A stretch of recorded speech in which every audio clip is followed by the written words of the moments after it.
You work hard for your money, you show up, put in the hours, pay your bills, and try to be responsible. But somehow, just a few days after payday, the balance in your account is already lower than you expected. By the middle of the month, you start doing mental math before every purchase. You check your bank app more often, or maybe you avoid checking it because you already know the number will make you anxious. And then the same question comes back again. Why am I always broke even though I work so hard? The answer is not always that you are lazy, careless, or bad with money. In many cases, your paycheck is being pulled in too many directions before you have a chance to decide what it should do. Today, we are going to look at the habits that make money disappear, the emotional reasons behind them, and a simple system you can use on your next payday. This is not about becoming perfect with money. It is about understanding what is happening, removing the shame, and creating a little more control. One paycheck at a time. The first problem is that most people manage money after they spend it. The paycheck arrives, bills get paid, groceries are purchased, gas goes into the car, a few small things come up. Then, near the end of the month, whatever is left is supposed to cover savings, debt, and anything unexpected. But usually, there is not much left. Saving becomes something you do only when the month goes perfectly. And real life almost never goes perfectly. A child needs something for school, the car needs maintenance, a prescription costs more than expected, a family event appears on the calendar. None of these expenses means you failed. They simply reveal that your money had no room for normal life. This is why working harder does not always fix the problem. A larger paycheck can help, but without a system, more money can disappear in the same way. The goal is to stop waiting until the end of the month to make financial decisions. Your most important decisions need to happen when the paycheck arrives before the money gets mixed together and starts disappearing. The second problem is invisible spending. Invisible spending is made up of purchases that do not feel serious on their own. A delivery fee, a coffee, a forgotten subscription, a quick trip to the store, a small online order because shipping was free, a $12 purchase feels harmless. And sometimes it is, but five $12 purchases equal $60. Repeat that every week and more than $200 can disappear during the month without any single purchase feeling irresponsible. That is what makes this kind of spending difficult to notice.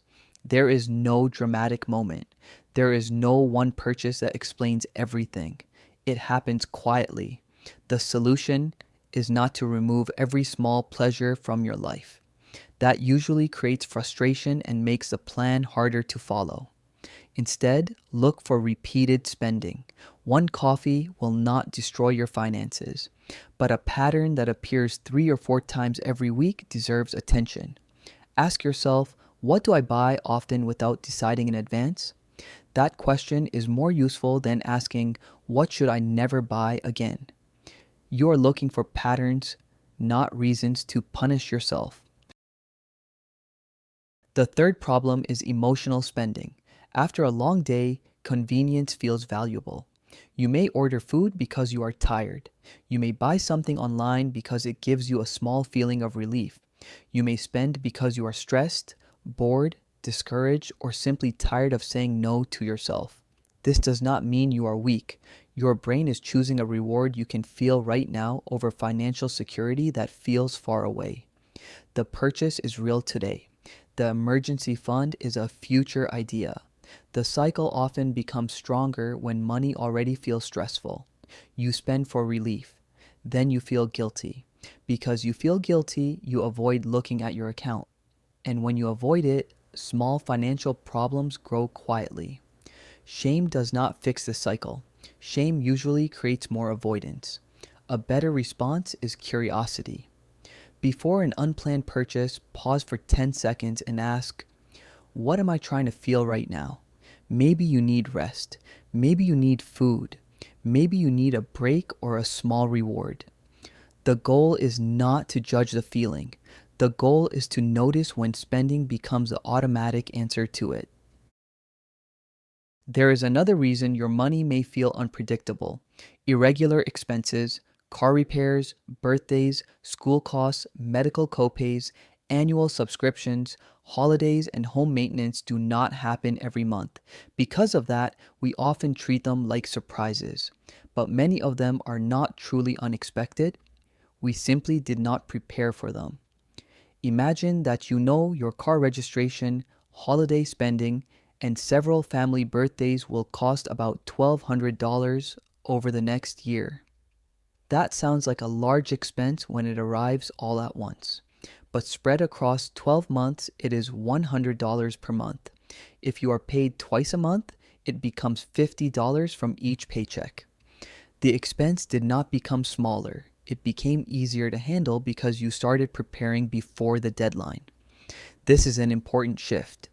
A financial emergency is sometimes a real emergency, but sometimes it is a predictable expense arriving without a plan.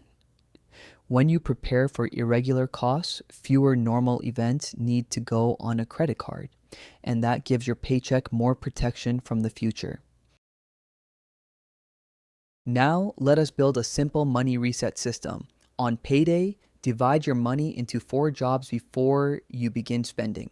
The first job is essential bills. This includes housing, utilities, insurance, transportation, and minimum debt payments. The second job is weekly spending. This includes groceries, gas, household items, and a realistic amount of personal spending. Divide this amount by the number of weeks until your next paycheck. That helps prevent you from spending the entire amount too early. The third job is irregular expenses.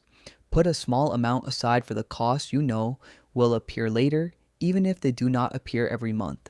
The fourth job is your financial buffer. Start small.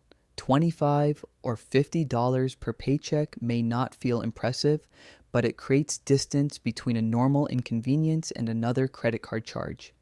You do not need perfect percentages. Your numbers should reflect your real life. The goal is simply to stop asking one pile of money to cover every bill, every emergency, every future expense, and every emotion. When each dollar has a job, your bank balance becomes easier to understand. And when your money is easier to understand, it becomes easier to control. Here is your 7-day money reset. For 1 week, do not try to create a perfect budget. Just track every purchase. Write down the amount, what you bought, and what you were feeling right before you spent the money. At the end of the week, look for patterns. Maybe you spend more when you are tired. Maybe weekends have no limit. Maybe delivery orders appear after stressful work days. Maybe small purchases increase when you feel discouraged. Choose only one pattern to change.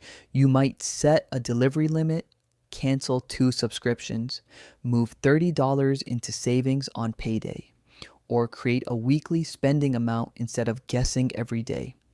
One repeatable improvement is more valuable than a perfect plan you abandon next week. You may not feel broke because you refuse to work hard. You may feel broke because your money has no protection from everyday pressure. Your first money reset does not need to change your entire life. It only needs to make your next paycheck more intentional than the last one. Subscribe to Money Reset for simple money systems without shame, hype, or confusing jargon. And comment, reset if you're starting the 7-day spending check this week.